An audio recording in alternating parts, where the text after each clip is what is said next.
नमस्कार दोस्तों, आप सभी का हमारे YouTube चैनल में स्वागत है। तो दोस्तों, राजस्थान के भूगोल में हमारा नदियों वाला टॉपिक चल रहा था, जिसमें हमने अंत में लूनी नदी और उसकी सहायक नदियों की चर्चा की थी। और आज हमारी जो प्रमुख नदी है उसका नाम क्या है? माही नदी है। ठीक है, कौन सी नदी है? माही नदी है। ठीक है, सबसे पहले तो माही नदी के जो अन्य नाम हैं उनकी चर्चा करेंगे। भाई, माही नदी को अन्य किस किस नाम से जाना जाता है, तो आप लिख लीजिए किस किस नाम से जाना जाता है। एक तो इसको कहा जाता है आदिवासियों की गंगा कहा जाता है। ठीक है, इसे क्या कहा जाता है? आदिवासियों की गंगा। इसे कहा जाता है कांठल की गंगा। क्या कहा जाता है? कांठल की गंगा कहा जाता है। और इसे दक्षिण राजस्थान की गंगा कहा जाता है। ठीक है, दक्षिण राजस्थान की क्या कहा जाता है? गंगा कहा जाता है। तो ये इसके माही नदी के क्या हैं? उपनाम हैं। अब माही नदी को हम डायग्राम के जरिए समझेंगे या फिर मैप के जरिए समझेंगे। तो आप दक्षिण राजस्थान का एक छोटा सा नक्शा बना लीजिए, या आप नक्शा ले लीजिए राजस्थान का। इस तरह से आप दक्षिण राजस्थान को बना लीजिए। ठीक है, तो इस तरह से, हाँ जी, ठीक है, इस तरह से आप राजस्थान का मैप बना लीजिए। और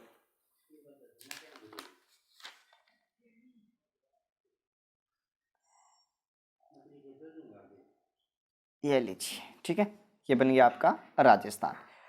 तो ये जिला कौन सा हो जाएगा? इसका नाम क्या है?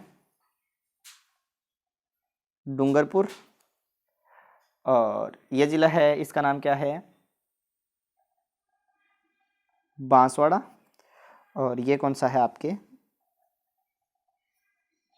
प्रतापगढ़। ठीक है, डूंगरपुर, बांसवाड़ा और प्रतापगढ़। अब जो आपकी ये जो नदी है, जिसका नाम क्या है आपके? माही नदी। ठीक है, अब इसकी चर्चा करेंगे हम माही नदी की। तो आपको मैप के जरिए ही बनाना है माही नदी को। तो सबसे पहले अगर मैं माही नदी की बात करूं आपके सामने, तो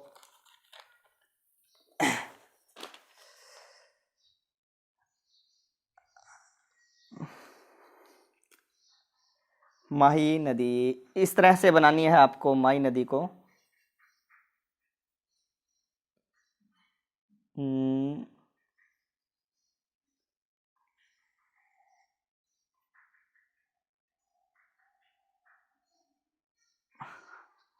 इस तरह से आपको माही नदी बनाना है।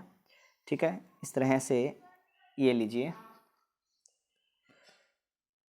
थोड़ा डार्क कर दीजिए इसको, मुख्य नदी है ना इसीलिए।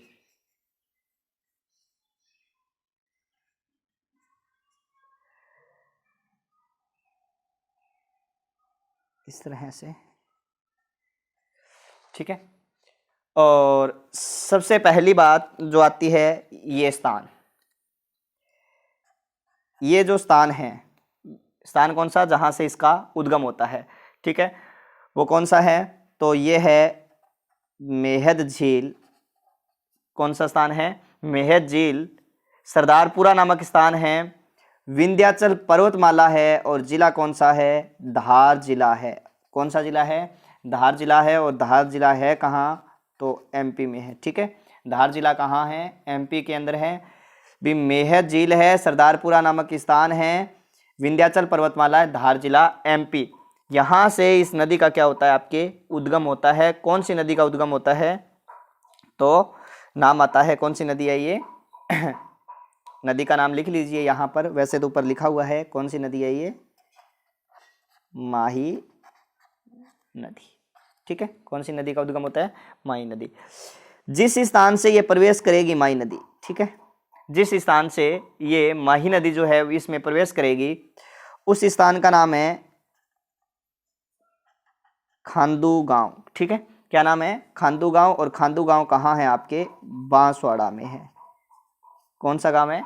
खांदू गांव। और खांदू गांव कहाँ है? बांसवाड़ा में है। ठीक है, और अब इस पर जो हम देखेंगे भी प्रमुख परियोजनाएं कौन कौन सी बनी हुई है, पहले उसकी चर्चा करेंगे। वैसे इस नदी को प्रमुख रूप से अपने देख लेते हैं। एक तो इस चीज को यहाँ पर देखना, इस तरह से एक, दो, ठीक है, दो, और अंतिम जो स्थान है जो यहाँ पर, उसका नाम है खंबात की खाड़ी है। कौन सा स्थान है? खंबात की खाड़ी। ठीक है, खंबात की खाड़ी कहाँ है? तो गुजरात में है। खंबात की खाड़ी कहाँ है? गुजरात में है। ठीक है, तो ये जो पहला जो आपको बांध दिखाई दे रहा है, इस बांध का नाम है जो बांध दिखाई दे रहा है बांसवाड़ा के अंदर, इसका नाम है कांगड़ी बांध। कौन सा बांध है ये? कांगड़ी बांध है। ठीक है, दूसरा आपको ये दिखाई दे रहा है, ये कौन सा है? माही बजाज सागर परियोजना या माही बजाज सागर बांध। ठीक है, वैसे लाहौरिया बोरखेड़ा के अंदर है माही बजाज सागर बांध। ठीक है, और इसके बाद में मैं यहीं पर ही एक स्थान बना देता हूँ, यहीं पर ही। और ये जो स्थान आपको दिखाई दे रहा है, ये जो स्थान आपको दिखाई दे रहा है, और इस स्थान का नाम है आपके बेणेश्वर। कौन सा है? बेणेश्वर। क्या नाम है? बेणेश्वर। ठीक है, क्या नाम है? बेणेश्वर। और ये जो आपको यहाँ बांध दिखाई दे रहा है, इसका नाम क्या है? कांगड़ा बांध है। क्या नाम है? कांगड़ा बांध है। तो इतनी बात आपको समझ में आई गई होगी। अब दो मैं छोटी छोटी नदियां यहाँ और बना देता हूँ। एक तो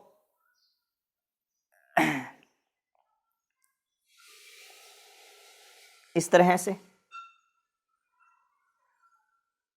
ठीक है, इस तरह से एक बना दी, और एक आपके ये लो इस तरह से।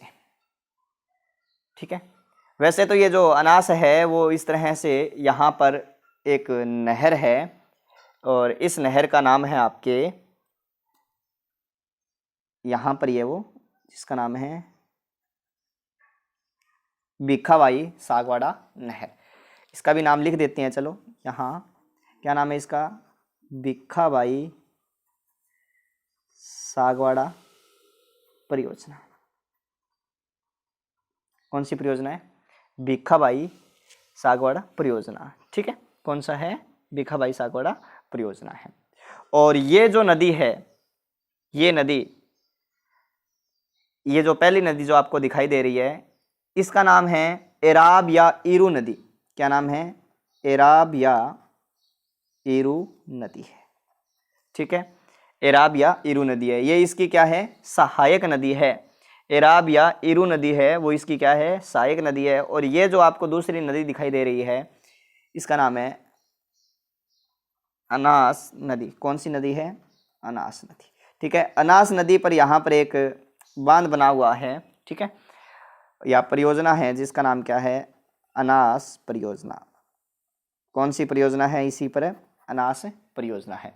तो ये तो इसकी इस तरफ से निकलने वाली क्या हो गई? एक तरह से सहायक हो गई। ठीक है, इस तरफ से निकलने वाली क्या है? सहायक नदियां हो गई है। अब इसके बाद में अगर हम चर्चा करें तो अपने ऊपर की तरफ देखेंगे यहाँ,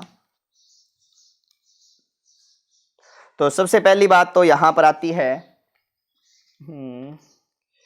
मैं मार्कर चेंज कर लेता हूँ। ये देखो, यहाँ से और ये जो क्षेत्र है उसका नाम है भंवर माता की पहाड़ी। भंवर माता की जो पहाड़ी है, छोटी सादड़ी तहसील है वैसे। कहाँ है ये? प्रतापगढ़ है। ठीक है, कहाँ है? भंवर माता की पहाड़ी, प्रतापगढ़। और नदी है उसका नाम है जाखम नदी। ठीक है, जाखम नदी का इस क्षेत्र में से क्या होता है? उद्गम है। कौन सी नदी है? जाखम नदी। भंवर माता की पहाड़ी और नदी कौन सी है? जाखम नदी है। ये क्या करेगी? यहाँ इसके बाद में प्रवेश करेगी आपके कौन से में? उदयपुर में। और उदयपुर में प्रवेश करने के बाद, ठीक है, जो जाखम नदी है वो आपके उदयपुर में प्रवेश करने के बाद किस में प्रवेश करेगी? डूंगरपुर में। और बेणेश्वर में जाकर जो है इस तरह से यहाँ विलीन हो जाती है। ठीक है, बेणेश्वर में जाकर ये जो है इस नदी में क्या हो जाती है? विलीन हो जाती है। इसी तरह से एक नदी यहाँ से जिसका उद्गम होता है, और ये नदी जो है, ये जो स्थान है वो है आपके बिच्छा मेड़ा की पहाड़ी। कौन सी पहाड़ी है? बिच्छा मेड़ा की पहाड़ी है। और तहसील है जिसका नाम है ऋषभदेव तहसील। जंगल भी है बाबा में जो है बाबलवाड़ा का जंगल है, बाबलवाड़ा का जंगल है। बिछामेड़ी की पहाड़ी है और ऋषभदेव क्या है, तहसील है। और यहाँ से, और ये जो जिला जो है कौन सा है, उदयपुर है। और नदी का नाम क्या है, सोम नदी है। कौन सी नदी है, सोम नदी है। अब ये जो है उदयपुर में इस तरह से प्रवाहित होगी आपके। उदयपुर में प्रवाहित होने के बाद ये जो है कहाँ जाएगी, डूंगरपुर में, और कहाँ जाकर, बेणेश्वर में जाकर इस नदी में क्या हो जाती है, विलीन हो जाती है इस तरह से। और ये जो आपके जाखम नदी है, ये पहले इस क्षेत्र में ये त्रिवेणी संगम है, यहाँ पर त्रिवेणी संगम, सोम माही जाखम, ठीक है। यहाँ पर इस क्षेत्र में पहले कौन सी नदी में विलीन होगी, ये सोम नदी में जाकर, ठीक है। ये कौन सी नदी, जाखम नदी है, और ये कौन सी नदी है, सोम नदी है। तो इस तरह से जो है ये मुख्यतः इसकी या प्रमुख जो कह सकते हो आप सहायक नदी है। इसी नदी पर, कौन सी नदी पर, आपके ये जो नदी है, और इस नदी का नाम क्या है आपके, सोम नदी। और इसी नदी पर, सोम नदी पर उदयपुर के अंदर एक परियोजना बनी हुई है जिसको बहुत बार पूछा जाता है, और इस परियोजना का नाम है सोम कागदर बांध या सोम कागदर परियोजना, ठीक है। कौन सा है, सोम कागदर परियोजना या सोम कागदर बांध है, ठीक है। इतनी बात समझ में आ गई। और दूसरा जो है, दूसरी यहाँ पर डूंगरपुर के अंदर, इसके अंदर एक परियोजना है या फिर इसमें एक बांध बना हुआ है जिसका नाम है सोम कमला अंबा परियोजना। कौन सा है, इसका नाम क्या है, सोम कमला अंबा परियोजना, ठीक है। इसका नाम क्या है, सोम कमला अंबा परियोजना है। और ऊपर वाली का, पहली का जो, ये कहाँ है, ये आपके डूंगरपुर में है, और ये कहाँ थी आपके, तो ये उदयपुर में थी। तो इतनी बात आपको समझ में आई गई होगी। और जाखम नदी जो है, जाखम नदी पर प्रतापगढ़ में ही एक बांध बना हुआ है जो राजस्थान का सबसे ऊंचा बांध है, जिसकी ऊंचाई लगभग 81 मीटर है। और इसका नाम क्या है, जाखम बांध है। और जाखम बांध की जो ऊंचाई है वो 81 मीटर है, और राजस्थान का क्या है, सबसे ऊंचा बांध है। तो यहाँ लिख सकते हो राजस्थान का सबसे ऊंचा बांध, ठीक है। राजस्थान का सबसे ऊंचा बांध है। तो इतनी बात आपको समझ में आ गई होगी। और बेणेश्वर धाम कहाँ है, तो बेणेश्वर कहाँ है, डूंगरपुर में ही है।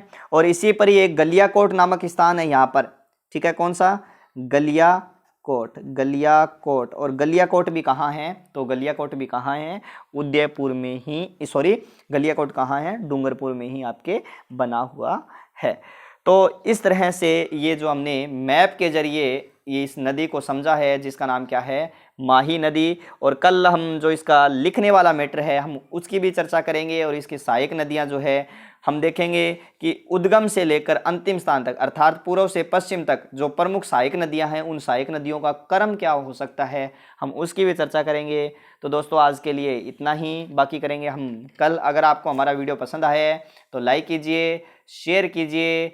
अगर आपने अभी तक हमारे चैनल को सब्सक्राइब नहीं किया है तो चैनल को सब्सक्राइब कीजिए, और हमें कमेंट करके बताइए कि आपको ये वीडियो कैसा लगा। धन्यवाद दोस्तों।